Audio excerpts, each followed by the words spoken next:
Hello students, I am Ketki Bhatnagar, Assistant Professor in the Department of Mass Communication from Babu Banarsi Das University, Lucknow. This is the 9th video lecture series of the subject Media Research and Practices. This video lecture is meant for both the classes, graduate students and for the postgraduate students. So let us start. In this video lecture, I'll discuss the topic data analysis and techniques. That what is data analysis, what are the techniques which are used for the data analysis process. In the previous lectures, I have discussed the survey, what is a survey method, what is polls, opinion polls, and we have discussed the research problem. That what is a research problem, why it is important to formulate a research problem, and how to formulate a research problem. So let us start with the data analysis.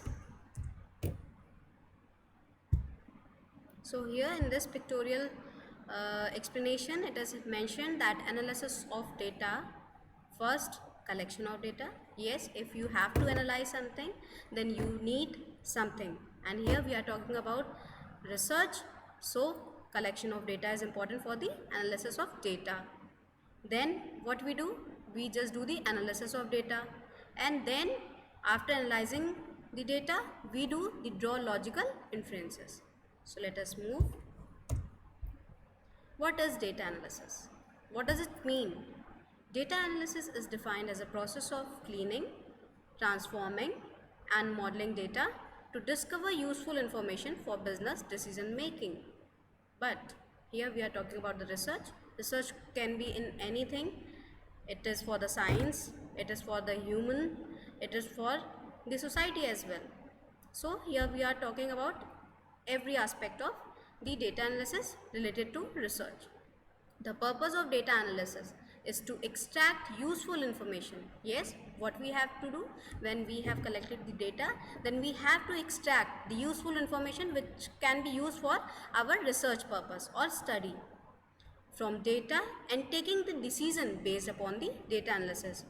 After collecting data, what we do, we just extract the information which is useful for my study or for any research, and then we take that information for our study. So what is data analysis? Data analysis is the process. It is a whole process where we have to collect the data and then we have to do the analysis and then we interpret that what outcomes will come. It is the process of systematically applying statistical and or logical techniques to describe, illustrate, condense and recap, and ultimately what we have to do, we have to evaluate that data, that how we are evaluating data and how it is useful for my research or for any study. And what is so important for the data analysis? Here we will discuss an essential component of ensuring data integrity is the accurate and appropriate analysis of research finding. So this is the main component. Now here I'll discuss what are the essential things that are the main components of data analysis process. That are the first, data organization. Yes, what we have to do, once we have collected data, then we have to organize it. We have to do the summarization. Now after summarization, we have to divide into categories, that how my data is divided. It is divided in, we just do the categorization. Together contribute to becoming the second known method used for data reduction. Now what data which is we don't have to research on that data, we just remove it. So it will help in finding patterns and themes in the data for easy identification and linking, so that once we have removed the unnecessary data, then we can do work on the element or the data which is useful for my study. Third and the last way is the data analysis. Researchers do it in both the top down or to bottom up research procedure. Marshall and Roseman has described data analysis. It is, on the other hand, described data analysis as a messy, ambiguous and time-consuming process. Yes, data analysis is a time-consuming process, as they have told, but a creative, fascinating process through which a mass of collecting data is being brought to order, structure and meaning. Through data analysis, what one can do, a researcher can organize the data, collect data, edit data, and what is brought to order, that the whatever data we have collected, we just place them in a order or in a hierarchy order, so that it will be helpful for our study, and we just give a structure to that research study material or data, and we just give, through data analysis we give a meaningful message or a meaningful findings to our study. So this is all about data analysis. That what is data analysis? We just organize our data, we just summarize it, we do the analytical inferences, and we just do the analysis process, we organize it, we collect it, we just give a structure to our data which is collected, and we just take or extract the meaningful things for our research study. Now here I'll speak about the types of data in research, that what kind of data are available for our research, that can be different. Every kind of data has a rare quality of describing things after assigning a specific value to it. Yes, there are different kinds of data which are available on net, or it is primary data or quantitative data, or it is a primary approach in data collection or secondary approach. For analysis, you need to organize these values. Yes, once your data has been collected, then what? You have to value it. You have to organize that data. Processed, yes, we have to give a structure and present it in a given context to make it useful. Next, here we talk about the qualitative data. Firstly, we will talk about the qualitative data analysis. Qualitative data, as we have discussed this what is qualitative data in the previous lectures. I hope you all understood that qualitative data, when the data presented has words and descriptions, then we call it qualitative data. In qualitative data, we don't go for the statistical data. We just go with the words and descriptions. Although you can observe this data, it is subjective. Yes, our qualitative data is always subjective and harder to analyze. But why it is harder? It is very logical reason that why it is difficult to do the analysis in qualitative data, because we don't have numerical values, we don't have statistical data, and it is better in quantitative data that we can calculate it. We just analyze the data in few minutes, and it is really easy. There are many formulas and big process, but in qualitative data it is really difficult to do the analysis process. Example, qualitative data represents everything describing taste. It can be on taste, it can be based on the content, it is based on the experience, texture or an opinion. That is considered qualitative data. This type of data is usually collected through, how it is collected? There are different methods. Focus group, yes, we take do the study on focus group. Personal interviews, yes, we take the personal interviews and then we collect the data information. Or using open-ended questions and surveys. Yes, there are surveys, online surveys, or you just go for the face-to-face survey, where what you do, you just ask the open-ended questions. Open-ended questions I have discussed in the previous lecture, that open-ended questions give the opportunity to the respondents to give a detailed information about that question. They are not restricted towards yes or no, they have certain limits. No, in open-ended question they have their own criteria to answer any question in their way. Now the next is quantitative data. That what is a quantitative data? It is a self-explanatory word, that where the quantity is the main term. Statistical data. A data expressed in a numbers, as I have told, of numerical figures are called quantitative data. When we have to calculate data into, or we have to do the analysis in a numerical values, we can put some formulas. There are n numbers of formulas, there are chi-square tests, there are different tests for the quantitative data. This type of data can be distinguished into categories, into groups, measured or calculated or ranked. Yes, when we have the numerical values, then we can do we just categorize that data, we just group that data, we just measure the values, we just calculate, and we just give them rank. Example, questions such as age, Yes, the question which are related to age, rank, cost, length, weight, scores are the form of quantitative data, that there are certain values which we do the analysis for the quantitative data. You can present such data in a graphical format. Yes, you can present that data into a graphical format. You can present the graphs through charts. One researcher can use the chart or apply statistical analysis method to do this data. Now we have discussed about the qualitative data, quantitative data, and now here we will discuss the categorical data. It is a data presented in groups. The data, the numerical values or the values which are divided into categories, that is called a categorical data. However, an item included in the categorical data cannot belong to more than one group. If we are categorizing any data, then it should belong to one group. It should not be along or comprising in each and every groups. No, it should be in one group. Example, a person responding to a survey by telling his living style.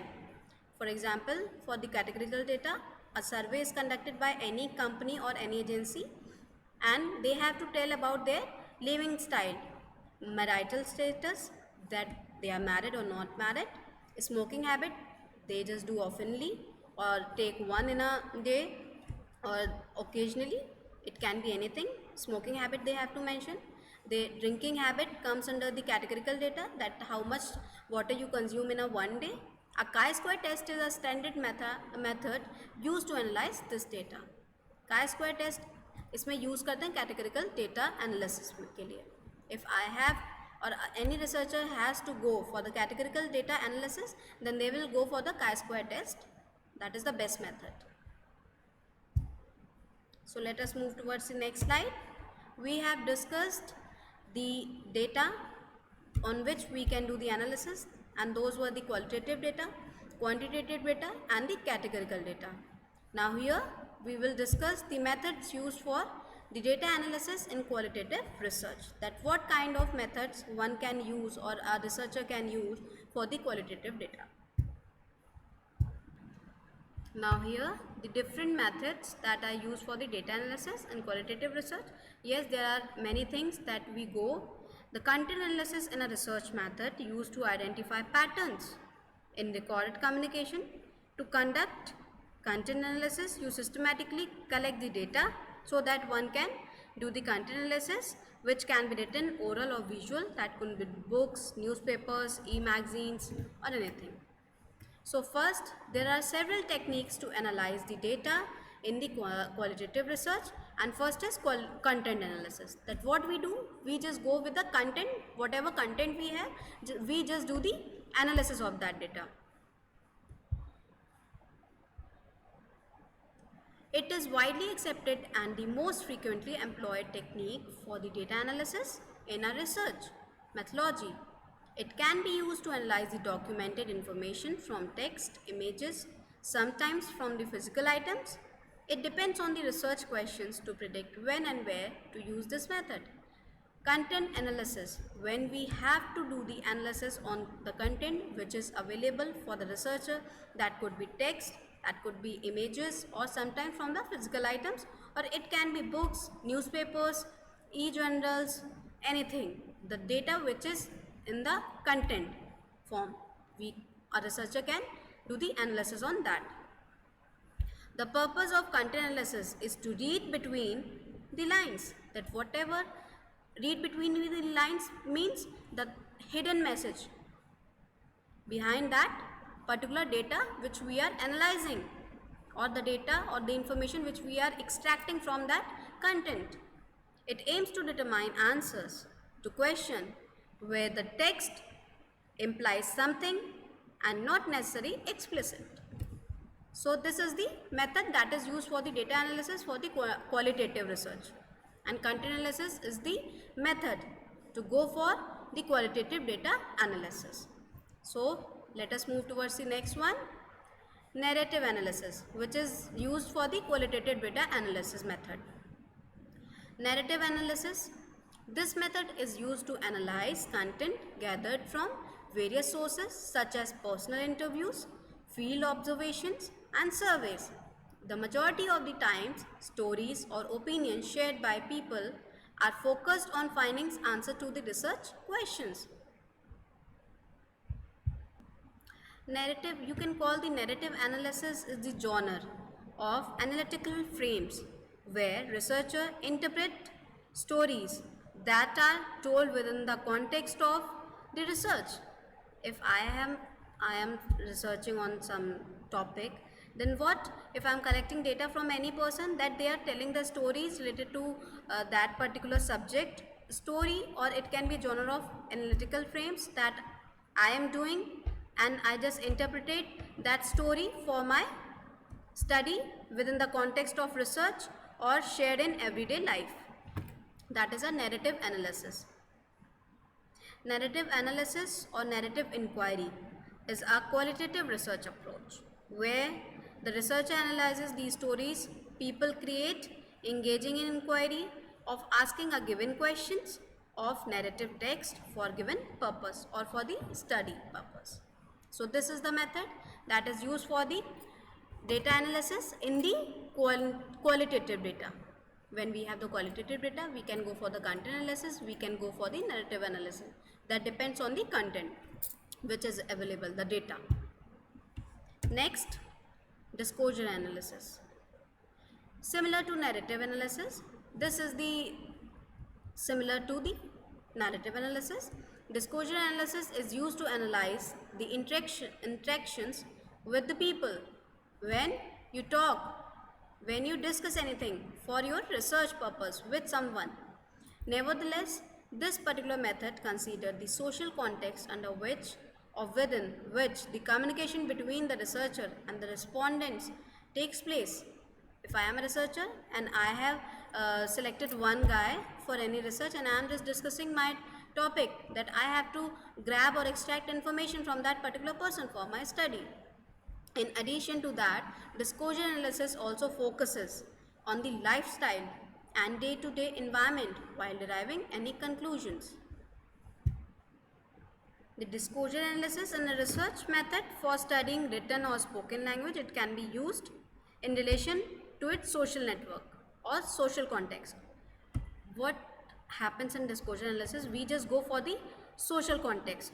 If I have to know about the day-to-day life of school children's or school college going students, then what I will ask about their day-to-day life, that how they study, that how much time they spend in the canteen or in the class lecture room, or how they spend their time. Then it is a social context, it is related to society.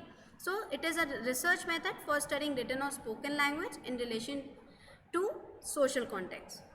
It aims to understand how language is used in real life situation.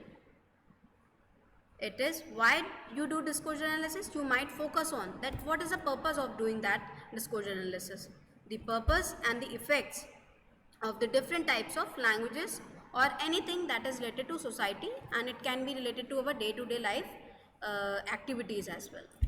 So these are the methods. First one is content analysis, that is used for the qualitative data, narrative analysis and the disclosure analysis.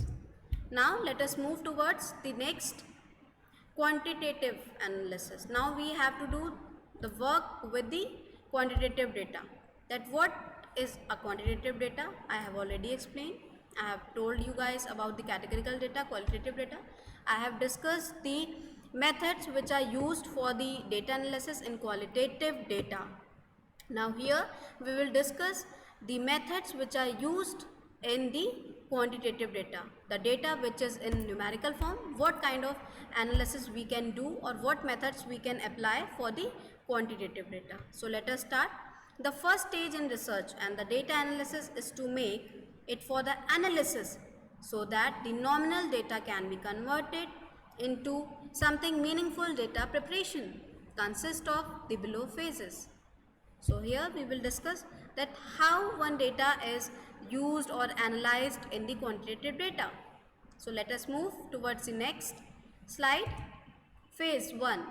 Here we will discuss the phase 1, that is data validation. that how much data is your valid. How your data can justify for the research purpose. So first phase is data validation. So let us discuss. Data validation is done to understand it. The collected data sample is per standards or not. That is, if I have collected any data, that is validating our research, that is fulfilling our demand, or it is biased data sample, again divided into four different stages. First, fraud. To ensure an actual human being records each responses to the survey or the questionnaire, firstly we have to discuss about the fraud. The data which we are getting in quantitative data, is it true? Isn't it fraud? Second, screening. To make sure each participant or respondent is selected or chosen in compliance with the research criteria. Third, procedure. To ensure ethical standards. Yes, ethical standard is the most important part of the data analysis. Yes, it should not breach anyone's privacy. There are many ethical points which comes in the procedure. Now, the completeness. The data which we are getting, is it complete or not? Or it is half? To ensure that the respondent has answered all the questions in online survey, or it is a questionnaire, or it is any method.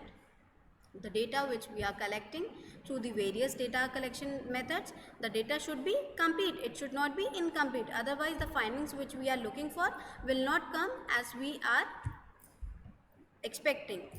Else, the interviewer had asked all the question devised in the questionnaire, that all the questions must be filled or answered by the respondents, so that the researcher can justify their study with the correct data, that is authentic. And here are the phases of quantitative data analysis. The first is the data validation, and these 4 points, the fraud, screening, and procedure and completeness, are the basic points of the data validation. So let us move towards the next phase. Next phase is data editing. Yes, once you have validated your data that it is valid, then what you have to do? You have to do the data editing. Data editing is a process wherein the researcher have to confirm that the provided data is free of such errors, that there must not be any error in that data. They need to conduct necessary checks and outline checks to edit the draw edit and make it ready for the analysis.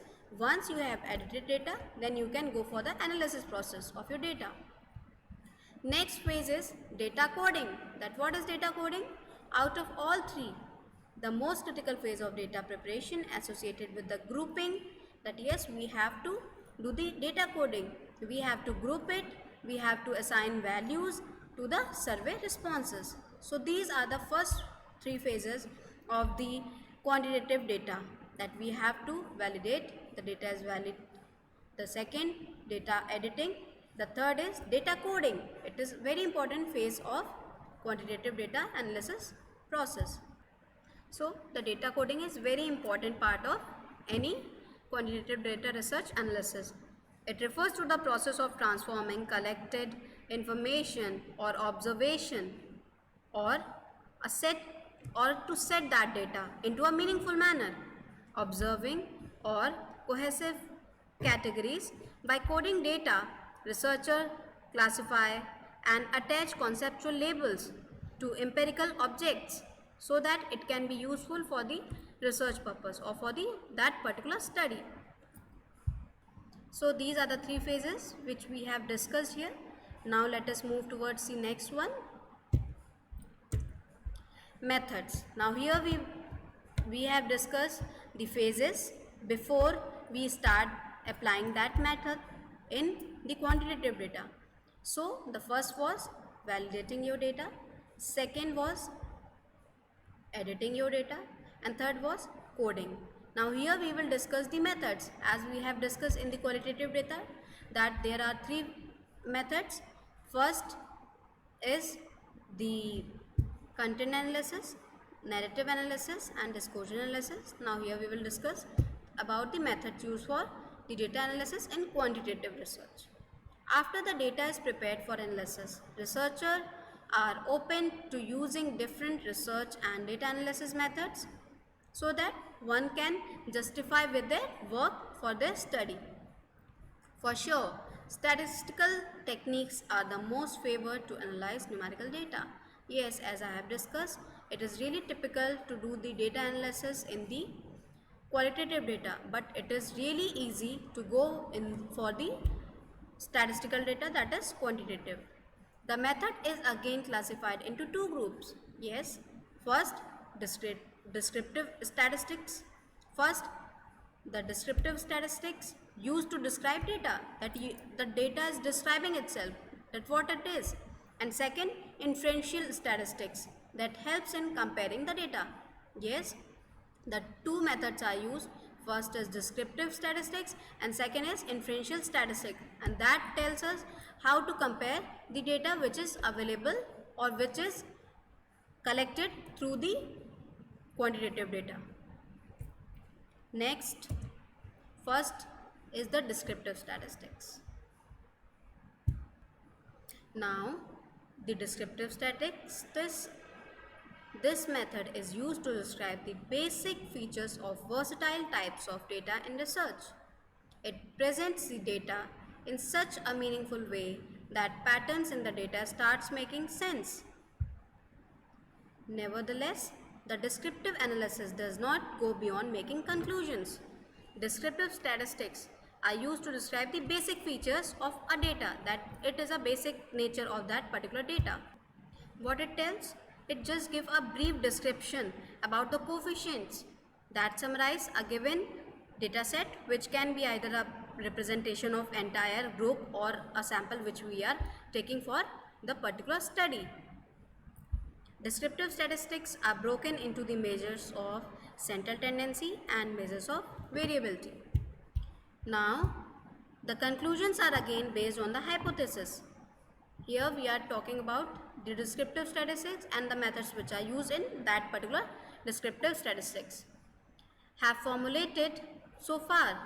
Here are a few major types of descriptive analysis methods. So let us start with the methods which one can use for the descriptive statistics. First is measures of frequency. Frequency, count, percent, frequency. It is used to denote how often a particular event occurs. So here it is a measures of frequency, where frequency analysis can be part of descriptive statistics. In statistics, frequency is the number of times of an event is occurring again and again.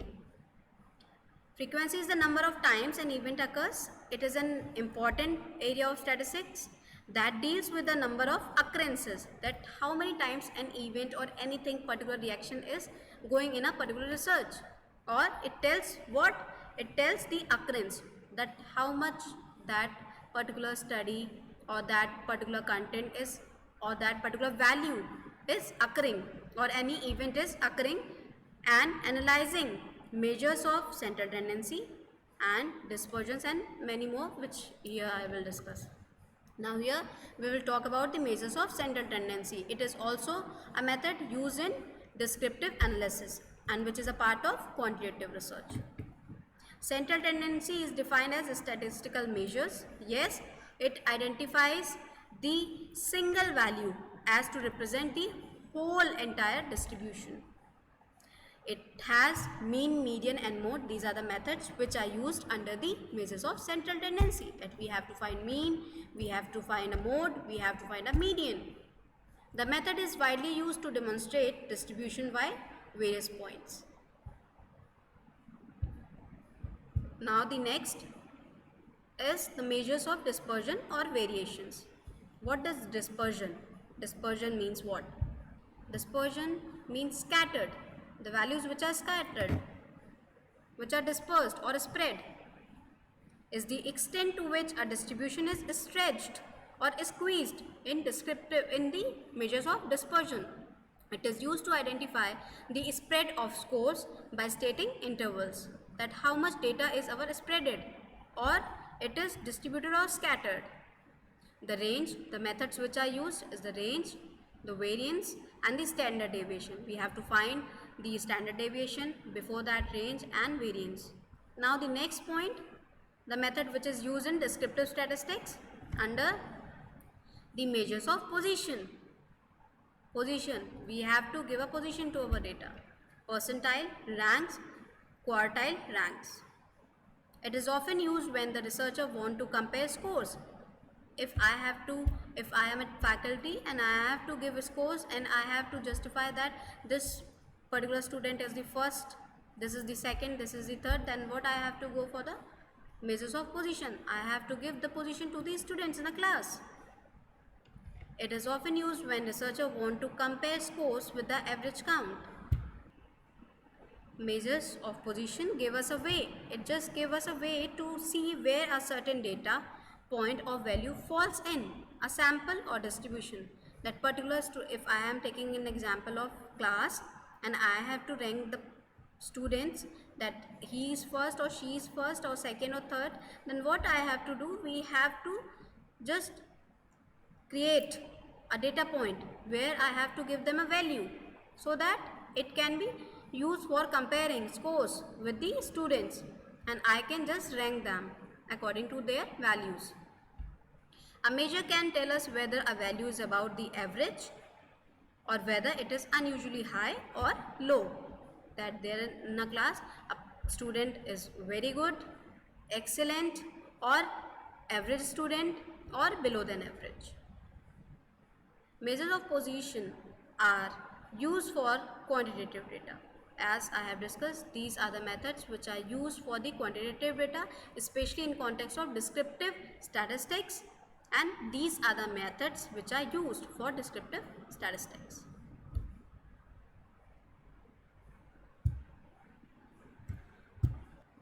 So here we are done with the descriptive statistics. Now we will go for the inferential statistics. That what does it mean? Inferential statistics are used to make predictions about a large population. When we have a large number of population, after research and data analysis of the representing populations, collecting sample. For example, you can ask some odd 100 audience at movie theater if they like the movie they are watching. That if I am taking an example of cinema hall and we are just asking that how is this movie? Researcher then use the inferential statistics on the collected sample to reason that about 80 to 90% of the people like the movie or they don't like the movie. Inferential statistics. In inferential statistics, you or any researcher just try to reach out the conclusion that extend beyond the immediate data alone. Perhaps one of the simplest inferential tests is used when you want to compare the average performance of two groups on a single measure to see if there is any difference or not. Inferential statistics help to suggest explanations for a situation or phenomena. It allows you to draw conclusions based on extrapolations and is in that way fundamental different from descriptive statistics. That how it is different, merely that summarizes the data has actually been measured or calculated. Two general categories of statistics are used in inferential studies, that is parametric and non-parametric. Parametric data that has values, that has numerical values, and non-parametric data that has no values. There is no statistical data. Both of these types of analysis are used to determine whether the results are likely to be due to change or due to chance or the variable under the study. So let us move towards the next slide. Here are two significant areas of inferential statistics that we will discuss. First is estimating parameters, that what kind of parameters we have for the study related to inferential statistics. It takes statistics from the sample research data and to demonstrate something about the population parameter, that what parameters one have for the research in the inferential statistics. And the second point is the hypothesis test. As we have discussed the hypothesis, that what is hypothesis, how we formulate it, and why it is important to formulate a hypothesis. As if we talk about the hypothesis, if we are using hypothesis in our study, that will go for the quantitative data. It's about a sampling research data to answer the survey research question. The research question which is inside a researcher, and they have to prove either it is right or wrong, or yes, it is justifying with my study or not. For example, researcher might be interested to understand if the new shade of lipstick, for example, recently launched is good or not. If the multivitamin capsules help children to perform the better at the games, so these are the hypotheses that yes, it is good or not. The chances is both that yes, it can be good, it can be bad, or it could be neutral as well. So we have to prove it through the hypothesis test. So these are the two different or significant or important areas of inferential statistics, and that is used in the quantitative data analysis. Now we are done with the data analysis, that what is data analysis, why it is used, and what are the various methods which are used in the qualitative data, quantitative data. The motive behind the data analysis in research is to present accurate and reliable data. Yes, if we are collecting data and we are just analyzing it and interpreting it, then it should come with the accuracy, and that data should be reliable. That if in further someone use my study for the further research, or if I am using another person, the one who has done with the study, and I am considering it, it should be reliable so that it can give a perfect or an authentic data for our research. As far as possible, avoid statistical errors. Yes, if you are going with the quantitative data analysis and your research is based on the quantity, it should be statistical errorless. Otherwise, the data which you want, the authentic data or the reliable data which you are looking forward, that you will get through your research, it should not come in that particular way. So, the primary aim of data research and the analysis is to derive ultimate insights that are unbiased. It should be unbiased, it should be clear, it should not go for the biased data. So, these are the points which one should consider while doing the data analysis, that what is data analysis and why it is important, and what method should be used for that particular data analysis process. I hope you all understood the concept of data analysis and why it is important to do the data analysis in our research work, and what methods are used by the researcher for the qualitative data, for the quantitative data, and the categorical data.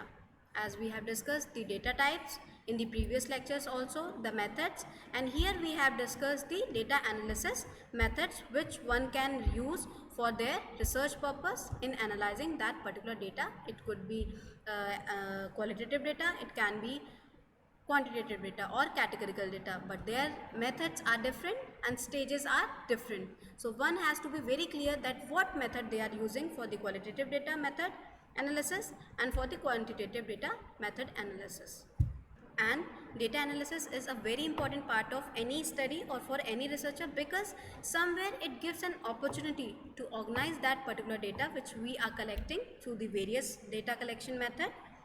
One can use a primary or secondary, it can be any, or it is by observing, or many methodologies are used for the data collection, but one should be very much clear with that point, that how they have to analyze the data, how they have to collect the data, and after collecting data, how they have to do the analysis process, what kind of data it is, how they are analyzing it, how they are structuring it, how they are organizing particular data, and how they are extracting the information which is related to their study.